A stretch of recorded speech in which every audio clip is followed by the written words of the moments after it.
त्या बोळातच कितीतरी वेळ मी बंद दाराकडे पाहत उभा होतो.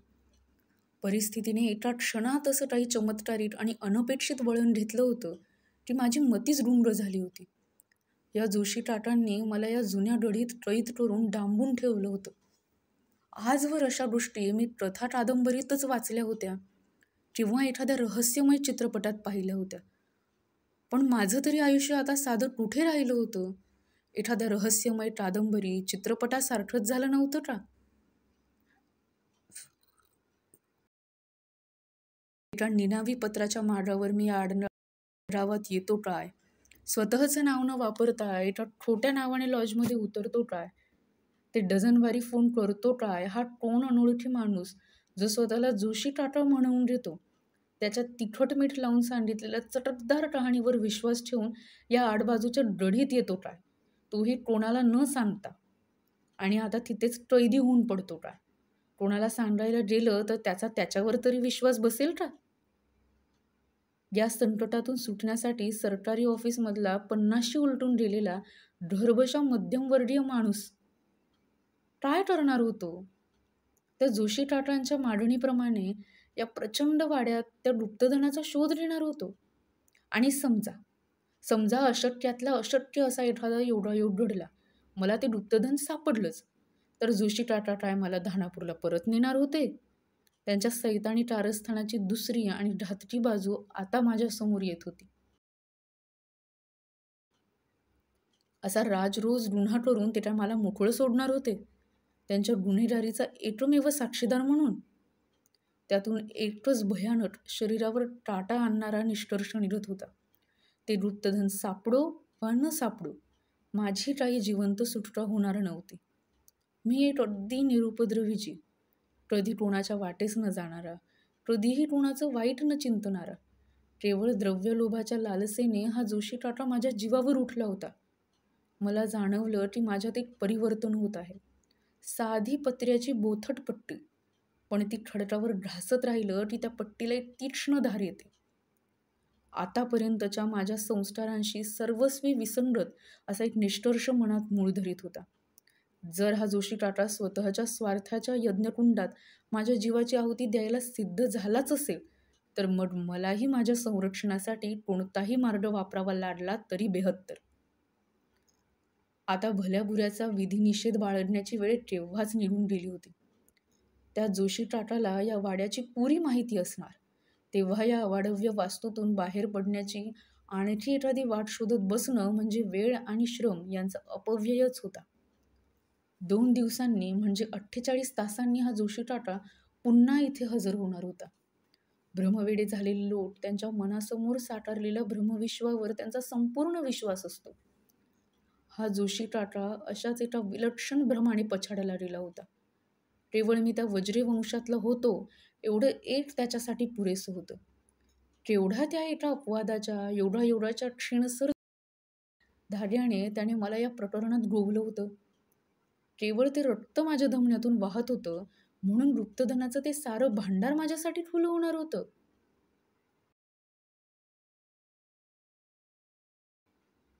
तिळा उघड म्हणताच उघडणारा प्रचंड शिळेचा दरवाजा, अंगठी किंवा दिवा ढासताच समोर उभा राहणारा राक्षस, मंतरलेली पादत्राणं पायात घालताच शरीराला आलेली वाऱ्याची गती, लहान मुलांच्या या परिप्रथा, तशीच एक परिप्रथा या जोशी टाटाने माझ्या भोवती रचली नव्हती का? जणू काही मी वाड्यात प्रवेश करताच ते रत्नभांडार माझ्यासमोर खुलं होणारच होतं. घड्याळाकडे नजर टाकली. 12 वाजत आले होते. ते जोशी टाटा म्हणत होते ती विहीर पाहायला हवी होती. 2 संपूर्ण दिवस मला या वाड्यात काढायचे होते. अन्न पाण्याची सोय करून ठेवायला हवी होती. आता सूर्य डोक्यावर होता. सगळीकडे लख्ख प्रकाश होता. हीच वेळ योग्य होती. मधल्या दिवाणखान्यातून अनेक दारं उघडत होती. एकेका दारातून जाऊन शोध घेऊन परत दिवाणखान्यात यायचा माझा विचार होता. त्याप्रमाणे प्रत्येक बाजू शोधायला मी सुरुवात केली. खूप खोल्या होत्या. अरुंद बोळ होते. पूर्वीच्या काळी जेव्हा प्रकाशासाठी फक्त तेलाचे दिवे नाहीतर मेणबत्त्या होत्या, तेव्हा रात्रीच्या अंधारातून घरातल्यांना काय किंवा नोकर माणसांना काय या चक्रव्यूहातून वावरणं किती कठीण जात असेल. एका बाजूने जाता जाता स्वयंपाकघर, ज्याला त्यावेळी मुदपाटखाना म्हणत असत, ते लाडलं. भिंतीला लाडून मोठमोठ्या चुल्यांची ओळच्या ओळ होती. तांब्याची, लोखंडाची मोठमोठी भांडी, वरचा कढीपाट पार टाजळून गेलेला. तिथल्याच एका दारातून बाहेरचा चौक दिसला. चौकात मोठी विहीर होती. रहाटाचे 2 रिते ठांब उभे होते, पण बाकी काही नव्हतं. खूप मोठी चौकोनी विहीर, खालपासून पक्क्या दगडात बांधून काढलेली. पाणी भरपूर होतं. एका बाजूने खाली पायऱ्या जात होत्या. मी बूट काढून ठेवले आणि भिंतीच्या आधाराने पायऱ्यांवरून खाली गेलो. पायऱ्या कोरड्या ठणठणीत होत्या. विहिरीवर झाड वगैरे काही नव्हतं, त्यामुळे पाण्यावर पालापाचोळा वगैरेही काहीही नव्हता. विहीर पायऱ्यांपर्यंत भरलेली होती. पाणी टाळ्या आरशासारखं होतं. एकही लहर नव्हती. भिंतीवरील खुणेवरून हीच पाण्याची नेहमीची पातळी वाटत होती. याचा अर्थ एकच होता, आत पाण्याचा जिवंत झरा होता आणि या पातळीपर्यंत पाणी पोहोचल्यावर कोणत्या तरी मार्गाने त्याला बाहेर वाट मिळत होती. कारण पाणी केवळ साचून राहिलेलं असतं तर असं वर्षानुवर्ष त्याच पातळीवर राहिलंच नसतं. आपोआपच उघड झालं. पाणी शुद्ध, स्वच्छ, पिण्यालायक असणार. मी खाली वाटून ओंजळीत पाणी घेतलं. गारेगार, अगदी फ्रीजमधल्या पाण्यासारखं. एक चूळ भरली. चवीला पाणी खरोखरच उत्तम होतं. कोणास ठाऊक किती वर्षांपूर्वी या पाण्यासाठी या विहिरींवर कोण आलं होतं ते. प्रत्येक लहान सहान गोष्टीचाही संबंध आपोआपच या वास्तूच्या इतिहासाशी जोडला जात होता. माझ्या दृष्टीने समाधानाची गोष्ट एकच होती, माझा प्राण्याचा प्रश्न सुटला होता. परत एकदा मी या दिवाणखान्यात आलो होतो. कमीत कमी 48 तास इथेच माझा मुक्काम राहणार होता. 2 दिवस आणि 2 रात्री. गोवा, माथेरान, महाबळेश्वरच्या रिसॉर्टच्या जाहिरातीत लिहितात तसं. 2 रात्री आणि 3 दिवस. फक्त इथे मला 5-7 हजार रुपये मोजावे लागणार नव्हते. किंमत मोजावीच लागणार होती. पण ती केवळ हजारांच्या आकड्यात मोजता येण्यासारखी नव्हती. अमूल्य होती. बाजी प्राणाची होती. हे 2 दिवस आणि या 2 रात्री उलटल्यावर नशिबाची सोबत मिळाली तर इथून बाहेर पडेल. नाहीतर खेळ खलास. इतक्या काळ्या पांढऱ्या रंगात आयुष्यात क्वचितच निर्णय घेण्याची वेळ येते. पण इथे तशी आली होती. खरोखरच केवळ 2 पर्याय होते. एक सही सलामत सुटका, नाहीतर मृत्यू. ही अतिशयोक्ती नव्हती. ही दारुण वास्तवता होती. काहीतरी होईल किंवा गोष्टी इतक्या अतिरेकी थराला जाणार नाहीत असला विचार करणं ही भोळी बाबडी आशा होती. प्रसंगात कृत्रिम नाट्यमयता आणण्याची आवश्यकताच नव्हती. मुळातूनच समोर काय होणार याची तुम्हाला कधीही कल्पना दिली जात नाही. आज सकाळी मी लॉजमधून बाहेर पडलो तेव्हा हे असं काही होणार आहे याची मला काडी इतकीही कल्पना नव्हती. पण ते झालं होतं. या जोशी काकांनी मला मोठ्या शिताफीने त्यांच्या कारस्थानाचा बळीचा बकरा बनवलं होतं. त्यांच्या हातात ते गुप्तधन पडो अथवा न पडो, मी सर्वच गमावून बसणार होतो. जर मी बचावासाठी काही हालचाल केली नाही तर, असं हे विचारांचं चक्र सतत मनात भिरभिरत होतं. पण अर्थात जर निष्क्रिय बसण्याचीच वेळ आली होती तर विचार करण्याखेरीज दुसरं काय करणार. हे जोशी काका म्हणाले होते, दामोदर पंतांचं गुप्तधन असलं तर फक्त त्यांच्या कोणा वज्रे कुलोत्पन्नालाच मिळणार होतं. दामोदर पंत हा काही आलतूफालतू साधा इसम नव्हता. जोशी काकांनी वर्णन केलेला 10वा हिस्सा जरी खरा मांडला तरी हा दामोदर पंत एक लोकविलक्षण माणूस असावासा वाटत होतं. ते 50-60 मुसलमान दरोडेखोर गढीवर चालून आले होते. ही गोष्ट खरी असण्याची शक्यता होती, कारण तेव्हा हाणामाऱ्या, लुटालूट सर्रास होत असणार. पण त्या घटनेचा शेवट विस्मयकारक होता. दामोदरपंताने काय क्लुप्ती लढवली होती ते गुपितच होतं. पण तो त्यातून सही सलामत सुटला होता ही सत्यस्थिती होती. सर्वच तपशिलावर शब्दशः विश्वास ठेवायचा नाही म्हटलं तरी एका मोठ्या जीवावरच्या संकटातून दामोदरपंत सुखरूपपणे वाचला होता ही गोष्ट सत्य होती. दामोदरपंतापाशी काही तैनाती फौजफाटा नव्हता. जोशी काकांचे शब्द आठवल्याखेरीज राहिले नाहीत. रात्रीच्या अंधारात गढीत गेलेली ती चित्रविचित्र फलटण, तोच तर दामोदरपंतांचा फौजफाटा नसेल. हल्लेखोरांची नाव निशाणी मागे राहिली नव्हती. गढीला आग लागली नव्हती. दामोदरपंतही सुखरूप होता. नाही, तो साधा माणूस ठासच नव्हता. मग त्याने जे शब्द कोणत्या का मार्गाने असेना माझ्यापर्यंत पोहोचले होते, त्या शब्दांना योग्य ते महत्त्व द्यायलाच हवं होतं. माझं गुप्तधन ज्याच्या धमन्यातून माझ्या वंशाचं रक्त वाहत आहे त्यालाच मिळणार आहे, हे दामोदरपंतांचे शब्द. आणि मी दामोदरपंतांच्या वंशातला इथे डढीवर हजर झालो होतो आज. चमत्कारिक योगायोग म्हणतात तो हाच.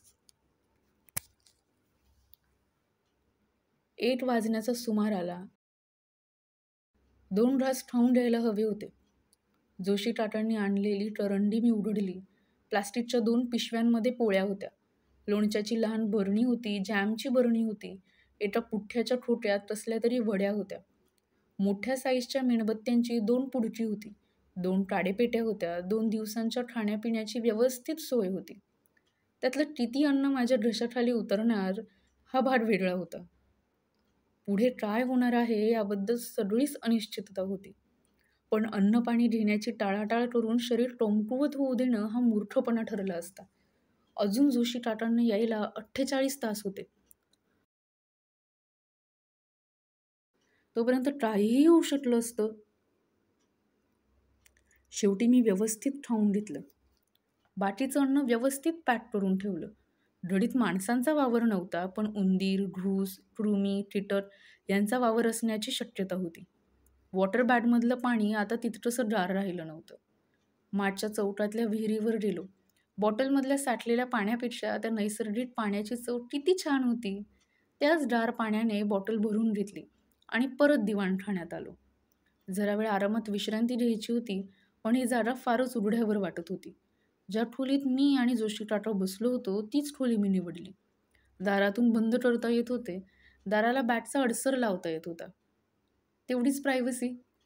अडीअडचणीच्या वेळी वापरासाठी बॅगमध्ये जुना टॉवेल होता. त्या टॉवेलने खालची फरशी झटकून साफ केली. हवेची उशी फुगवली आणि त्या फरशीवर सरळ पडून राहिलो. आसपास किती शांतता होती. एवढासाही आवाज नव्हता. काही वेळा अशी विलक्षण शांतताच एखाद्या ॲनेस्थेटिकसारखे काम करते. कदाचित माझ्याही बाबतीत तसंच झालं असावं. मला झोप लागली. पण आपण भलत्याच जागी आणि विचित्र परिस्थितीत आहोत ही जाणीव आज कुठेतरी असलीच पाहिजे. नवल नाही, त्या लहानशा झोपेतही स्वप्न पडली. स्वप्नात तो दामोदरपंत होता. त्याचा चेहरा मोहरा मला काहीच माहीत नव्हता, पण मनाने त्याला जमदग्नीचं रूप दिलं होतं. गौरवर्ण, डोक्याला घेरा आणि शेंडी, खाली धोतर, पण जळत्या निठाऱ्यासारखे डोळे. जोशी काकांनी वर्णन केलेली ती भुतावळही स्वप्नात होती. ते सारे घडीत आले होते. काळ्या वस्त्रात आच्छादलेला तो सांगाडा होता. घडीत आल्या आल्या काळं वस्त्र खाली घसरलं होतं. रिकाम्या खोबणीची कवटी डावी उजवीकडे पाहत होती. मोठमोठ्या दातांचा जबडा विकट अभद्र हास्यात वाचला होता. फासळ्या खळखळत होत्या. त्याच्या मागोमाग करड्या भुऱ्या रंगाचं काहीतरी एखाद्या खूप मोठ्या मुंगुसासारखं जमिनीला सरपटत चाललं होतं. खोलीच्या कोपऱ्यात दाराच्या उंबऱ्यापाशी ते थांबत होते. एखाद्या रानटी जनावरासारखा माग घेत होते. त्याच्या श्वासाचा फुसफुस आवाज येत होता. आणखी काही मागून येत होतं. आणखी एखादं स्वप्न असेल, पण ते आठवत नव्हतं. असंच काहीतरी असंदर्भाचं बेडं-बिद्र असणार. मला दचकून जाग आली. एवढी दुपारची वेळ असूनही शरीर घामानं ओलचिंब झालं होतं. कसली घाणेरडी स्वप्न, पण का नाही पडणार? मी ज्या वास्तूत होतो त्या वास्तूचा इतिहासच असा रक्तरंजित होता आणि त्याही संघर्षाला उन्मार्गी साधनेची, अमानवी आविष्कारांची काळी किनार होती. का नाही त्यांचेच पडसाद झोपेतल्या स्वप्नात उमटणार? आणि आता जागतेपणी मनाला भीतीचा पहिला स्पर्श झाला. मला या वास्तूत 2 रात्री काढायच्या आहेत, एकट्याने. रात्र पडली की ही सारी अवाढव्य वास्तू अंधारात पार बुडून जाणार. ती तिथी कोणती होती माहीत नव्हतं. अगदी आकाशात चंद्र आला तरीही त्याची किरणं येथपर्यंत थोडीच पोहोचणार होती. जोशी काकांनी मेणबत्त्या दिल्या होत्या खरं आहे, पण अशा 1-2 मेणबत्त्या काय पुऱ्या पडणार? माझ्या भोवती प्रकाशाचा एक लहानसा टोष होईल, पण त्या टोषाबाहेर मला माहीत होतं मी स्वतःच स्वतःला घाबरवून सोडत होतो. पण मनातल्या विचारांवर कधी आपलं नियंत्रण असतं. मी काय स्वभावाने भित्रा होतो का? पण जर आजवर त्याची कधी कसोटीच लाडली नव्हती तर ते टळणार तरी कसं? शहरातल्या आयुष्यातल्या लठलठाटात, गजबजाट, लहान लहान ब्लॉट, कितीतरी गोष्टी आपण गृहीत धरून चालत असतो. पण आता कसोटीचा क्षण आला होता. आसपास प्रकाश नव्हता, सोबत नव्हती. दगडी वास्तू चारही दिशांना पसरत गेली होती. त्या अंधारलेल्या अवकाशात माझी लहानशी मेणबत्ती तेवढी असणार होती. कुठेतरी वाचल्याचं आठवलं, अगदी संपूर्ण काळोख असेल तर मैलभरावरची मेणबत्तीची ज्योतसुद्धा दिसते. एक असंदर्भ विचार. पण नाही, असंदर्भ नाही. ज्या वास्तूत जिला कितीतरी दशकात प्रकाशाचा किरण दिसला नव्हता, की माणसाचा पायरव झाला नव्हता, तिथे आता हा प्रकाश. त्या अंधार विश्वावर हे एक आक्रमणच नव्हतं का? ते जोशी काका म्हणाले होते, पूर्वी दामोदरपंत असताना रात्रीचे काही इथे जमत असत. दामोदरपंत गेला असेल, खरोखरच गेला असला तरीही ती आवड चालूच असेल. शेवटी जरा भान आलं, आपण स्वतःलाच घाबरवीत आहोत. मनातल्या शंका किंवा मनातली भीती खोटी नसेल, पण आत्तापासूनच जीवाला तात लावून घेण्यात काय अर्थ होता? समजा, अगदी समजा, खरोखरच रात्रीचं व बंद अंधाऱ्या वास्तूत काही आलं, माझ्यापाशी बचावाचं काय साधन होतं? ते छत्रपती संभाजी वाघाशी झुंजले तसा तर काही मी झुंजणार नव्हतो. शरीरबळ किंवा शस्त्रबळ इथे काय कामाला येणार होतं? देवमार्ग सोडलेल्याला मला उन्मार्गी दामोदर पंताने त्याच्या कृष्ण किमयेने काही जागवलं असलं तर माझ्यासारख्या साध्या पामराशी त्याच्याविरुद्ध काय संरक्षण होतं? शेवटी माणूस अशा वेळी काय करतो? त्या सर्वशक्तिमान परमदयाळू भगवंताला शरण जातो की नाही? माझ्या गत आयुष्याचा मी विचार करू लागलो. मी देवाकडे पाठ फिरवली नसली तरी देवपूजा, नामस्मरण, स्तोत्रजप, तीर्थयात्रा या सर्वांपासून दूर राहिलो होतो. मी पाखंडी नव्हतो, नास्तिक नव्हतो. घरात मौजी बंधन, वास्तुशांत असे जे काही विधी झाले ते गुरुजींना बोलावून यथाविधी केले होते. गुरुजी क्रियाकर्म सांगता सांगता म्हणत असत, आता आपण श्री महागणपतीची प्रतिष्ठापना करूया. आणि त्यांच्या सांगण्याप्रमाणे मी सुपारीला गंध, फूल, हळद, कुंकू, अक्षता वाहत होतो, नमस्कार करीत होतो. हे खरं नव्हतं का की त्यावेळी मनात कॅज्युअल लीवचे, विम्याच्या प्रीमियमचे, PPFच्या अकाउंटचे विचार चालत असत? आता मनात प्रामाणिकपणे पाहण्याची वेळ आली होती. ज्या रूढीविधींचा अर्थही मी समजावून घेतला नव्हता, ज्या केवळ निरर्थक यांत्रिकपणे केल्या होत्या, त्यांच्यापासून मला पुण्यप्राप्ती झाली होती. मी आता देवाची मदत मागायला निघालो होतो. पण देवाची आजवर कधी भक्ती, साधना, चिंतन, मनन, नामस्मरण, पूजा अर्चा तरी केली होती का? मग काय त्याखेरीज हा परमेश्वर माझ्या सहाय्याला धावून येणार नव्हता? देवाची कृपा म्हणजे काय बँक अकाउंट होतं का? ते काही जमा असल्याखेरीज चेक वटणार नाही.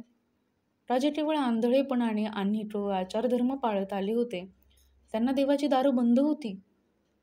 केवळ मी मानव आहे म्हणून माझ्या कल्याणाची काळजी देवाने घ्यायला हवी असं मी गृहीत धरून चाललो होतो. ते बरोबर होतं का चूक होतं? पण ही काय तात्विक जटिल समस्यांवर विचार करायची वेळ आहे का? पण ही वेळ नव्हती तर पुन्हा कधी येणार होती? आता माझ्या धैर्याचा टोस लादणार होता. कोण माझ्या मागे उभं राहणार होतं? आयुष्यातलं उदाहरण समोर आलं, ज्याने बैठ आरामाचं आयुष्य घालवलं आहे, कधी शारीरिक श्रम व्यायाम केले नाहीत, शरीर घडवलं नाही, त्याच्यावर जर कठीण शारीरिक कष्ट करायची वेळ आली तर तो अयशस्वी होईल. शरीर संपदा टोमवावी लागते. शरीराला तो घाट द्यावा लागतो.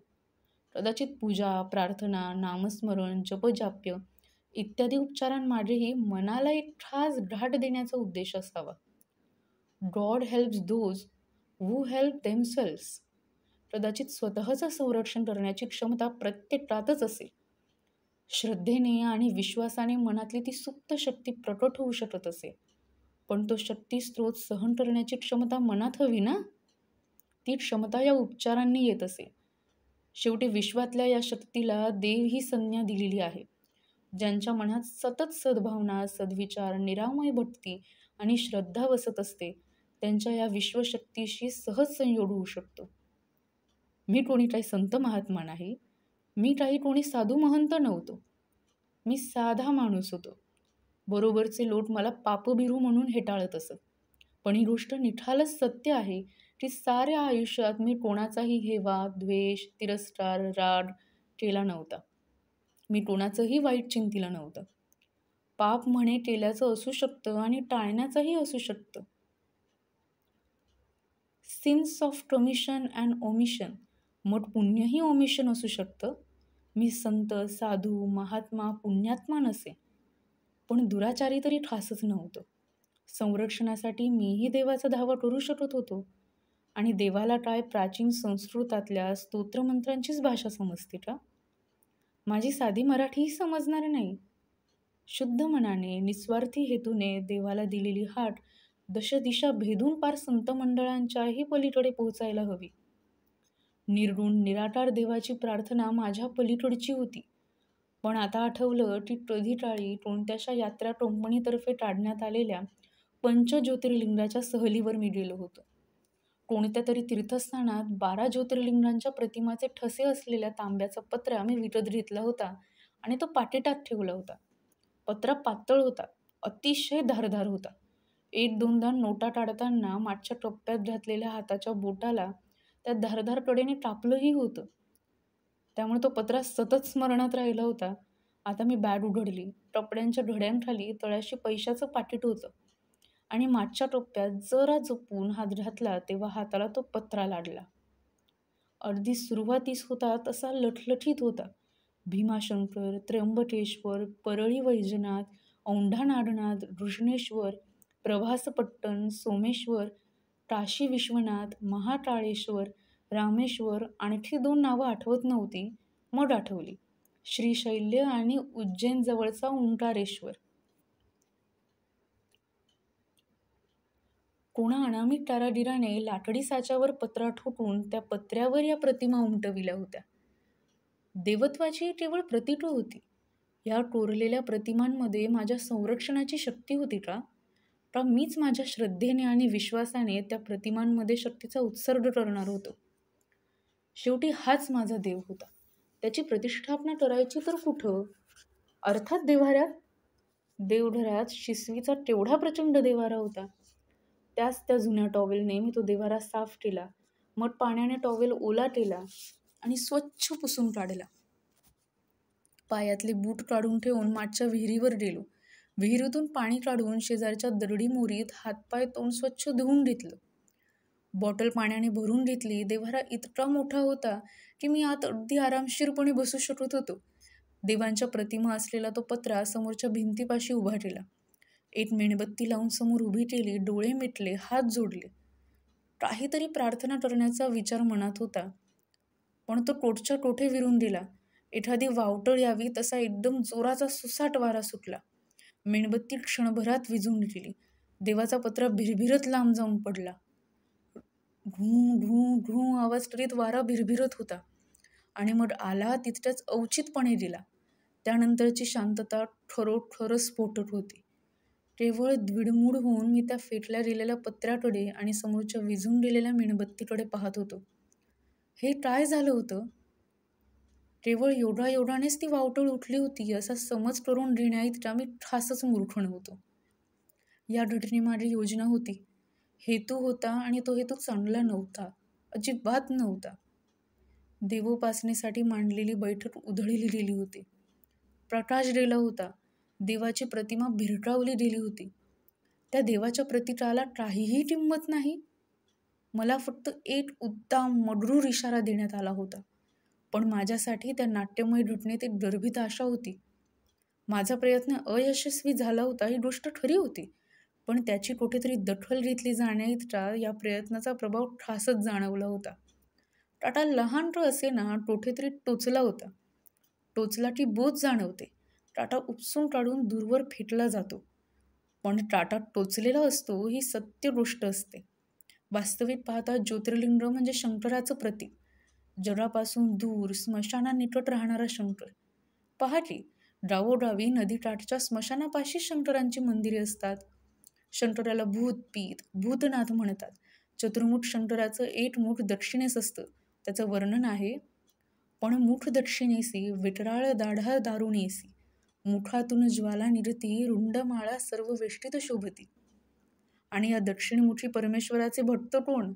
यक्ष, किन्नर, भूत, पिशाच आणि ती तशी एक हस्त, द्विहस्त, अनेक हस्त, हस्तहीन, एक मुख, द्विमुख, मुखहीन, एक नेत्र, द्विनेत्र, त्रिनेत्र, नेत्रहीन, एक कर्ण, द्विकर्ण, त्रिकर्ण, कर्णहीन, एक पाद, द्विपाद, चतुष्पाद, अनंतपाद, पादहीन आणि नानावर्ण, श्वेत, पीत, धूम्र, ताम्र, लोहित याचा एकच अर्थ होता. गढित वावरणांची श्रेणी वेगळीच होती. भूतनाथ शंकराचा धिक्कार करणारी होती.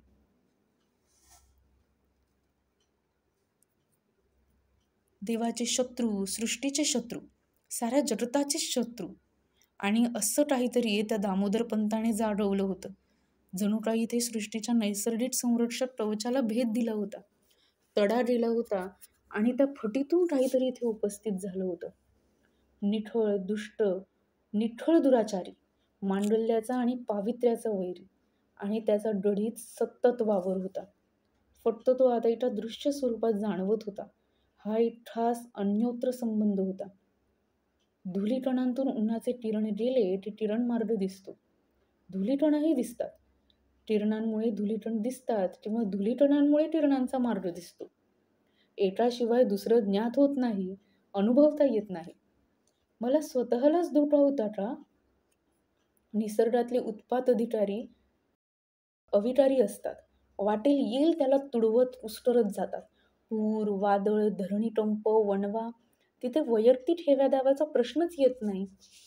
पण इथे ही दुष्ट शक्ती अविकारी नव्हती. शत्रू मित्र यात भेदाभेद करणारी होती. पूर्वी दामोदर पंतांच्या इच्छेवर नाचणारी होती. कदाचित अजूनही असेल. या वेगळ्या दुनियेत कशाची खात्री देता येत होती. पण मी काही दामोदर पंतांचा शत्रू नव्हतो. मला त्यांचं धन द्रव्य काही नको होतं. असलं तर आमच्यात सख्यच असायला हवं होतं ना, कारण मी त्यांच्याच कुळातला होतो. मला ही गोष्ट विशेष महत्त्वाची वाटत नव्हती. पण जोशी काकांनी ऐकवलेले शब्द दाखवत होते की दामोदर पंतांना वंशाच्या रक्तात काही वेगळाच अर्थ अभिप्रेत होता. ज्यांच्या धमन्यातून वज्रे कुलाचं रक्त वाहत आहे त्याला ते धन सापडेल. दामोदर पंत असं म्हणाल्याचं ऐकिवात होते. मी वज्रे कुळातला होतो ही गोष्ट खरी, पण त्याच्या काय खुणा दिसणार होत्या? मग विचार आला. सध्या नजरेला दिसत नसतील, पण एखाद्या खास नजरेला क्षकिरणांनी शरीरातल्या अस्थी दिसतात. सोनोग्राफीमध्ये शरीरातले मांसल अवयव दिसतात. टॅटस्कॅनमध्ये म्हणे मेंदूतल्या पेशी दिसतात. म्हणजे अशी एखादी खास दृष्टी हवी असली तर माझ्यातला गुणधर्मही त्याला जाणवेल. मला माहीत आहे हा सारा भरकटलेल्या विचारांचाच पसारा होता. पण माणूस हा प्राणी सतत विचार करणारा आहे. इतर सर्व प्राणीजात वर्तमानातल्या क्षणात जगत असते. मानव मात्र भूतकाळाचा, भविष्यकाळाचा विचार करू शकतो. भविष्यातल्या वेगवेगळ्या शक्यतांचा विचार करू शकतो. एवढंच नाही, शक्यतेच्या मर्यादा ओलांडून अफाट साहसांचाही विचार करू शकतो. मी तर एका जागी निष्क्रिय अवस्थेत होतो. मग विचार करण्याखेरीज मी आणखी काय करणार?